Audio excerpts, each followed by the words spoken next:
Assalamualaikum warahmatullahi wabarakatuh. Halo guys, kembali lagi bersama saya Ubrahim dan kita akan lanjutin lagi nih komentarin si Abraham ya.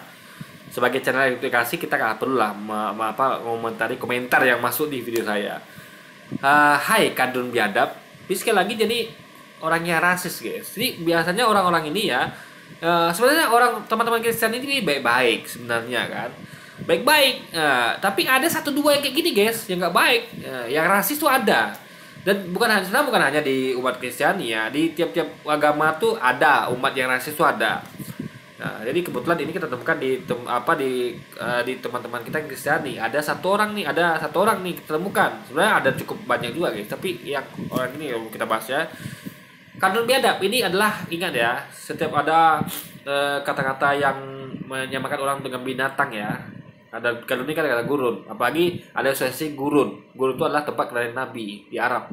Ini jelas rasis ya.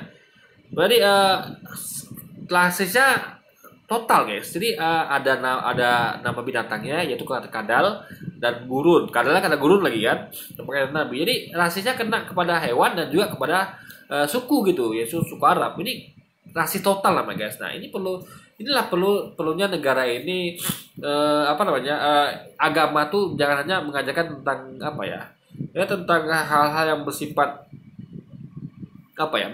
akidah saja, tapi juga harus mengajarkan akhlak. Ini orang saya nggak tahu nih ya, apakah dia tidak pernah diajarkan akhlak di gereja di agama dia, atau mungkin pas lagi diajarkan akhlak di agama dia tidur gitu, kita nggak tahu guys ya kan. Tapi ini faktanya dia nggak punya akhlak gitu kan. Ngomong sok pakai aturan, apa kalian sudah benar pakai aturan? Kita susu pakai aturan. Kenapa? Kita tidak pernah sholat Jumat atau sholat Idul Fitri atau Idul Adha itu di rumah, nggak pernah guys ya. Ngundang orang nggak pernah gitu. Itu bukti kita taat aturan. Makanya kali kita taat aturan, kita ajak kalian semua taat aturan juga gitu. Karena imbang-imbangnya nih ya, Natalan atau ibadah minggu itu sama dengan ibadah minggu tuh imbang-imbangnya dengan sholat Jumat. Jadi kan seminggu sekali. Natalan itu jadi setahun sekali. Imbang-imbangnya sama dengan Idul Fitri. Atau mau ditambah Idul Adha deh tambahannya. Nah, kita setiap ada itu ya, Jumatan atau Idul Fitri, kita tidak pernah lakukan itu di rumah. Apalagi sampai ngundang orang. Kita lakukan itu di masjid. Nah, kalau masjid penuh, kita lakukan di lapangan dekat masjid. Dan itu pun lapangan itu pakai izin guys.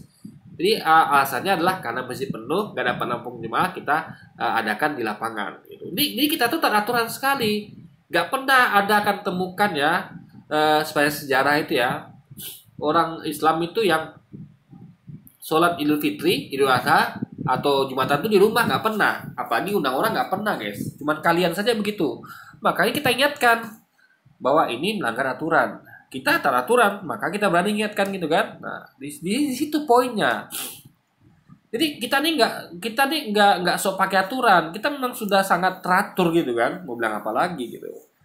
Jadi justru anehnya ketika diingatkan, dikasih contoh, bahkan kita nggak pernah begitu, malah mereka ngeyel dan mereka malah mengatakan kita nih kadrun biadab guys. Kan luar biasa logikanya kan. Mereka yang langgar aturan, kita pula yang ketika kita ingatkan dan kita kasih contoh, bahkan ya amat kasih contoh, tapi malah kita yang dijadikan target rasis gitu guys. Ini kan luar biasa. Di mana letak akhlak dan logikanya? Negara menjamin rakyatnya untuk menganut agama dan menjalankan ibadahnya. Ya, kita setuju. Memang negara menjamin rakyatnya untuk menganut agama dan menjalankan ibadahnya. Cuman ya, ibadah yang bagaimana dulu gitu loh. Ya kan? Agamanya agama apa dulu? Agama saja kalau di luar dari 5 agama itu tidak sah di Indonesia. Ya, Islam, Kristen, Katolik, Hindu, Buddha. Satu lagi ada yang kepercayaan Tatuan Mesa. Di luar dari 6 itu nggak sah gitu.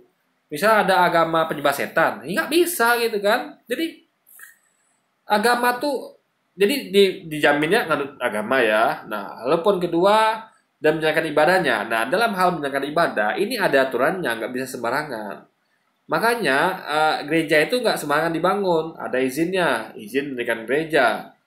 Ya kan, jadi ibadah tuh sudah diatur tata caranya oleh pemerintah, nggak bisa sembarangan. Kayak Jumatan, Idul Fitri, Idul Adha itu lakukan di masjid, Natalan dilakukan di gereja, ya kan. Nah, ibadah Minggu juga lakukan di gereja, bukan di rumah gitu, ya kan, bukan di rumah. Nah, jadi poinnya adalah kita sudah mencontohkan selama berabad-abad. Kita tidak pernah sholat Idul Fitri, Idul Adha maupun Jumatan di rumah. Tapi kenapa kalian melakukannya? Dikasih tahu, Bapak udah dikasih contoh untuk taat aturan malah ngeyel. Malah kita dijadikan target rasis ya. Ini kan sangat menjadikan sekali gitu kan.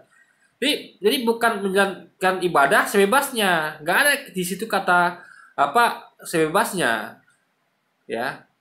Jadi menjamin itu bukan berarti segalanya bebasnya enggak.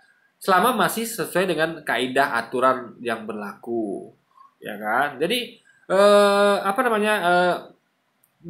Kalau Anda ibadahnya itu sena apa nah saya apanya. Jadi sedangkan bangun gereja aja rumah ibadah itu ada izinnya, ada syarat-syaratnya gitu kan. Nah, jadi apa namanya ya? Eh, Suatu hal yang harusnya dipahami gitu. Kalaulah apa ya, kalau ibadah itu dilarang, artinya semua. Tapi kan tidak, hanya ibadah-ibadah yang tidak taat pada aturan saja gitu. Ya, Anda bayangkan ya, ada misalnya ada kaum muslimin yang sholat Jumat di rumah. Ya, saya di rumah saya nih, saya azan gitu kan, pakai toa, ya orang kan komplain, ini rumah loh, bukan masjid gitu kan. Bahkan orang Islam pun akan komplain. Udah deh, kamu jangan aneh-aneh, pasti bilang gitu kan. Itu kita ada masjid tuh, ngapain kamu pasang tua di rumah, azan di rumah gitu kan. Harusnya kamu ikut di masjid di sana gitu kan. Nah, gitu pasti guys. Karena nggak apa orang Islam tuh tidak cerdas gitu kan. Jadi mereka paham, ini rumah tuh peruntukan untuk tempat tinggal, bukan tempat ibadah. Gitu. Jadi nggak bisa sembarangan ibadah itu, ada tata caranya gitu kan. Di mana harus dilakukan. Nah, makanya dibangunlah gereja, dibangunlah masjid untuk melaksanakan ibadah-ibadah seperti itu. Kalau mau ibadah di rumah itu biasanya ibadah-ibadah yang individual, yang mana yang tidak ada keramaian. Contoh kayak saya misalnya sholat sendiri atau dengan keluarga, tidak undang orang. Kalaupun ada orang datang itu bukan diundang. Dalam artian bukan sengaja ngundang orang sholat. Ayo ke rumah yuk sholat bareng itu enggak. Tapi dalam rangka apa namanya ya mungkin silaturahmi lalu kebetulan jemaah sholat masuk nih ya sholat ya gitu doang gitu. Jadi nggak mengundang keramaian guys gitu. Nah, jadi itu yang perlu dipahami. Jadi kayak Natalan pun ya sama Idul Fitri kan ada silaturahmi itu. Kita membuat kue-kue, cemilan, makanan untuk menjamu tamu, saudara, teman, keluarga kan. Nah, itu nggak masalah. Ya, kita berlebaran dan Anda Natalan seperti itu nggak masalah gitu. Karena tidak mengganggu warga. Kenapa? Tidak ada suara berisik yang timbulkan seperti nyanyian, ya kan? Seperti intinya adalah gimana supaya warga itu jangan terganggu itu saja. Kalau Anda bisa melakukan nih ya, Anda bisa melakukan misalnya gini, coba ada ibadah ya di tengah komplek yang mayoritas muslim, lalu tidak ada warga yang komplain, itu artinya Anda dapat izin dari warga, gitu aja kuncinya. Tapi kalau ada warga yang protes, berarti Anda dapat izin. Nah, jadi gampang guys ya. Nah, tapi sebenarnya kalau lebih elok lagi ya, yang paling elok ya, dan lebih elok dan tentu elok gitu kan. Itu Anda tidak izin dulu, dia udah tahu, oh sebelum melaksanakan berarti warga nih memang setuju nih, memang boleh ada izinnya, atau enggak, memang warga nggak ada izin. Jadi Anda tuh enak melaksanakannya. Kalau ada izin ya teruskan, ada izin ya batalkan gitu kan. Nah, pindah ke gereja yang memang legal gitu loh. Ada tempat yang legal, malah cari yang ilegal. Ini gimana ceritanya coba? Ini khusus untuk ibadah-ibadah yang undang keramaian. Gitu guys, yang harusnya dilaksanakan di gereja. Seperti Natalan, ibadah Minggu, atau Idul Fitri, Idul Adha, atau Jumatan guys. Nah selebihnya bebas di rumah gitu. Anda mau doa pribadi bersama keluarga, ya kan? Mau ngundang pendeta untuk khotbah keluarga itu tidak masalah ya, asal tidak mengganggu warga sekitar gitu ya kan. Nah, ya itu harus pandai menyiasatinya gitu. Maka kita kaum muslimin ini ngadakan acara di rumah itu ya, kayak misalnya yasinan malam Jumat itu kita diisi dulu ke RW keluarga, dan kita tuh yang kita undang tuh bukan orang luar tapi warga dalam komplek juga. Nggak pernah kita undang warga luar, kita undang warga di komplek itu sendiri. Karena di komplek lain itu mereka undang warga mereka juga gitu. Ini masing-masing komplek buat. Nah, ini komplek kan tidak. Mereka karena sedikit di komplek itu mereka undang orang warga di luar gitu. Nah, di situ jadi masalah guys. Karena nggak minta izin gitu kan. Nah, kita saja yang undang warga dalam komplek itu minta izin. Nah, mereka udahlah ngundang warga di luar komplek dan minta izin pula. Jadi seakan-akan warga itu tidak ada gitu. Seakan-akan mereka tidak menghargai warga gitu. Siapa warga mana yang mau tidak dihargai coba? Orang itu kan hidup harus saling menghargai. Ya kan? Tidak ada orang yang meskipun dia tidak minta dihargai, minimal kita ngerti lah. Ya. Memang nggak ada orang mengatakan hargai saya gitu, nggak ada. Tapi kita harusnya ngerti. Kalau tiap orang tuh pengen dihargai, pengen dihormati. Jadi jangan seakan-akan warga komplek itu nggak ada orangnya. Kalau anda tidak minta izin, tiba-tiba melaksanakan itu kan nggak bisa, guys. Itu karena itu sudah ada aturannya, makanya itulah gunanya dibangun gereja, dibangun masjid untuk aktivitas seperti itu gitu loh. Nah kalau mau dipasang di rumah itu izin warga, simple. Kalau gereja masjid tidak perlu izin warga, kenapa? Izinnya ada, izin bangun bangunan. Jadi sebelum itu ada adakan ibadah di masjid itu gereja, itu ketika bangun awalnya bikin fondasi itu sudah ada izinnya gitu. Kecuali gereja yang ada izin ya, itulah soal. Tapi kalau IMB-nya bener, warga yang kasih izin, anda mau ngapain ibadah gereja itu silakan. Gak perlu lagi minta izin tiap saat. Kenapa? Karena gereja sendiri itu dibangun dengan udah ada izinnya ibadahnya gitu. Melekat pada gereja itu, guys. Nah, jadi makanya gereja itu disebut sebagai tempat ibadah yang legal. Makanya namanya rumah ibadah, sama ke masjid kan. Gak perlu lagi minta izin kalau acaranya ibadah di masjid di gereja. Tapi di rumah, kalau bukan tempat ibadah, izinnya bukan untuk tempat ibadah tapi untuk rumah tinggal, ya perlu pakai izin gitu, guys, untuk ibadah. Karena kegiatan ibadah itu bukan untuk kegiatan tempat tinggal, beda. Peruntukan rumah tinggal adalah untuk tempat tinggal, untuk ibadah. Ibadah di tempat rumah ibadah seperti gereja masjid. Kalau terpaksa dilakukan di rumah yang bukan tempat ibadah tapi rumah tinggal, ya minta izin. Nah, apalagi ini di tengah komplek perumahan. Itu saja sebenarnya. Kan ini ngomong tentang aturan. Kita ingin aturan yang dibuat tuh dipatuhi bersama. Karena aturan itu kan berdasarkan kesepakatan bersama. Jangan ada yang melanggar lah gitu. Agar menciptakan suasana yang kondusif dan aman dan menyenangkan. Kenapa? Karena masing-masing warga tuh taat aturan. Tahu ada aturan yang harus disepakati. Karena kalau ada aturan, itu menjadi contoh yang buruk bagi yang lain. Kalau dibiarkan terus-menerus, jadi nanti akan ada orang-orang yang nggak taat aturan. Itu berbahaya. Jadi negeri ini ya, kalau sudah orang pada nggak taat aturan, kacau negeri ini, guys. Contoh kayak orang langgar lalu lintas saja. Udah lampu lintas, lalu lintas merah dilanggar juga. Udah lampu lalu lintas merah, mereka melewati zebra cross juga. Malah sampai ke depan-depan itu kan berhentinya gitu kan. Ini berbahaya sebenarnya. Jadi sampai kapan kita iri loh sama kita. Saya juga ngerti ada orang-orang yang iri dengan Jepang yang sangat disiplin aturan. Gimana kita mau seperti Jepang maju gitu? Kita aja warganya nggak taat aturan gitu kan. Makanya ketika ada orang yang ngajak yuk taat pada aturan tuh Anda harusnya bersyukur. Oh masih ada yang sadar dan bahkan ngajak taat aturan, bahkan mencontohkan gitu kan. Dimana kita tidak pernah sholat Idul Fitri, Idul Adha atau sholat Jumat itu di rumah nggak pernah, guys gitu. Nah itu harusnya bersyukur masih ada yang ngajak kepada kebaikan agar kita nih semua taat aturan sehingga kita nih maju, guys. Karena kita kemajuan tuh membutuhkan orang-orang yang taat pada aturan. Karena kalau sudah tidak aturan gimana mau maju? Jepang itu maju karena mereka taat pada aturan, ya. Dibikin lampu lalu lintas mereka patuhi, dibikin aturan nyebrang mereka patuhi, sehingga mereka maju gitu. Mereka biasa hidup teratur, disiplin. Kita tidak ada hal itu. Kalau begini terus dibiarkan gitu kan. Nah, makanya yuk kita taat aturan. Kalau Anda mau ibadah, ya ibadahlah di masjid, gereja, gitu kan. Apalagi yang seperti ibadah Natalan, Idul Fitri, Idul Adha, itu nggak perlu saya sebut lah. Idul Fitri, Idul Adha kan memang nggak terjadi. Ya seperti Natalan, ibadah Minggu itu yang sering dilakukan di rumah kan. Itu harusnya ada pindahkan ke gereja. Karena gereja itu legal untuk tempat ibadah, rumah ilegal karena rumah itu bukan tempat ibadah. IMB-nya untuk rumah tinggal. Kalau mau paksakan di rumah, ya harus ada izin warga. Kelar. Kalau gereja nggak perlu lagi izin warga. Kenapa? Karena memang udah ada melekat beserta izin mendirikan bangunannya, guys, untuk tempat ibadah. Oke. Jadi, sebentar, nanti sambung lagi ya. Lupa saya, guys. Ini ada sambungannya nih. Kenapa kalian kepanasan dengan orang ibadah? Tutup mulut baumu yang berdusta. Kalau dikasih tahu ngeyel gitu kan. Kita nggak pernah kepanasan dengan orang ibadah, ya. Kita kepanasan dengan orang yang tidak taat aturan, itu loh.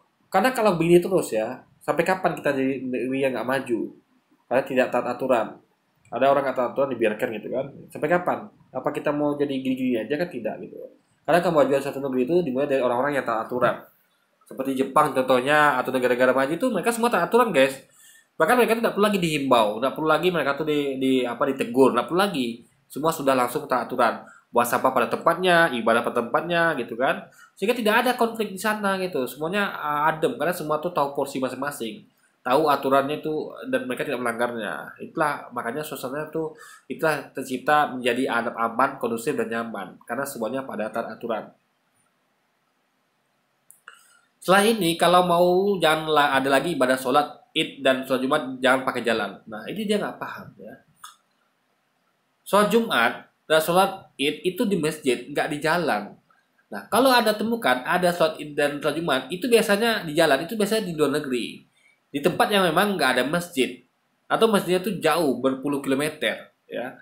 Jadi kalau dia sering nonton vlog-vlog di luar negeri, itu saudara kita di sana itu ya karena umat muslim sedikit, mereka tuh untuk menempuh masjid itu memakan jarak biasanya kisaran puluhan kilometer dan mereka mencapai itu dalam waktu beberapa jam dan naik moda transportasi pribadi maupun umum guys. Jadi seperti kereta cepat atau ya mobil pribadi gitu kan atau motor. Jadi tempuhnya dalam jarak beberapa jam gitu. Nah, jadi itu masih bisa dimaklumi dan ingat mereka tuh ibadah ya di jalan itu ya itu mereka minta izin. Buktinya apa minta izin? Buktinya tidak ada warga yang marah kan? Tidak ada warga protes. Kenapa? Itu tandanya dapat izin. Jadi buktinya suatu acara itu dapat izin, warga akan protes gitu. Jadi kalau Anda mau lihat suatu acara nggak ada izin ya, itu buktinya adalah Anda bisa lihat warganya komplain apa tidak. Kalau nggak komplain berarti ada izin. Jadi izin tuh guys ya nggak masih tertulis ya. Izin itu bisa juga berupa reaksi warga, gitu. Ngerti ya? Jadi nggak semua izin tertulis, nggak mesti tertulis. Tapi warga tidak komplain saja itu udah dapat izin namanya. Itu yang perlu dipahami ya. Tapi tetap dikasih tahu gitu, apalagi sama pemerintah kota misalnya. Kami minta izin mau sholat Idul Fitri atau Jumat di jalan karena tidak punya masjid gitu kan. Nah, kalau dapat izin ya kita tidak lakukan. Karena ada pernah nggak melihat ada orang sholat orang Islam tuh sholat di jalan itu udah di persekusi? Nggak pernah guys. Kenapa? Karena kita minta izin gitu loh. Dan buktinya orang-orang mengizinkan. Kalau ada yang komplain berarti nggak diizinkan. Tapi faktanya tidak ada yang komplain kan, tidak ada yang ribut-ribut gitu. Beda sama kalian gitu, ya kan? Nah, karena kalian itu tidak ada izin dan kalian dilakukan pula di tengah-tengah komplek perumahan pula. Ya orang kiri kanan tuh belakang belakangnya terganggu lah gitu kan. Karena ibadahnya itu bukan seperti orang berdoa yang adem gitu kan, kayak di kampung di komplek perumahan kita nih. Orang mereka tuh tidak, mereka memilih lagu-lagu tuh bukan lagu-lagu yang ceria, lagu-lagu yang menghentak enggak. Lagu-lagu slow, lagu-lagu yang ritmenya tuh ya ritmenya lembut lah sehingga tidak mengganggu tetangga sekitar dan mereka tidak pakai speaker sama sekali gitu.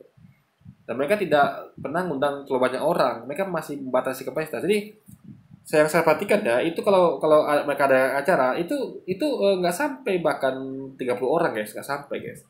Ya 5 orang keluarga yang ada di komplek ini dia yang ketika mengadakan ibadah ya nggak sampai 30 orang mereka mengadakan ibadah dan itu memang orang luar semua, nggak ada orang dalam komplek itu kecuali di antara 5 orang ini aja gitu kan. Nah itu mereka sopan-sopan, nggak aneh-aneh gitu, nggak pakai pengeras suara sehingga warga sekitar nggak terganggu.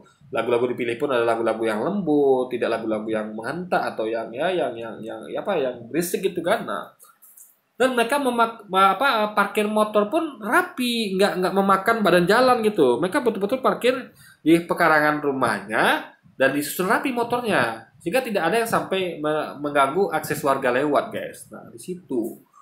Nah jadi kalau Anda tuh contohlah begitu. Nah itu kalau Anda begitu rata-rata warga akan mengizinkan. Buktinya di komplek kami itu mereka ibadah nggak ada masalah di rumah gitu kan. Nah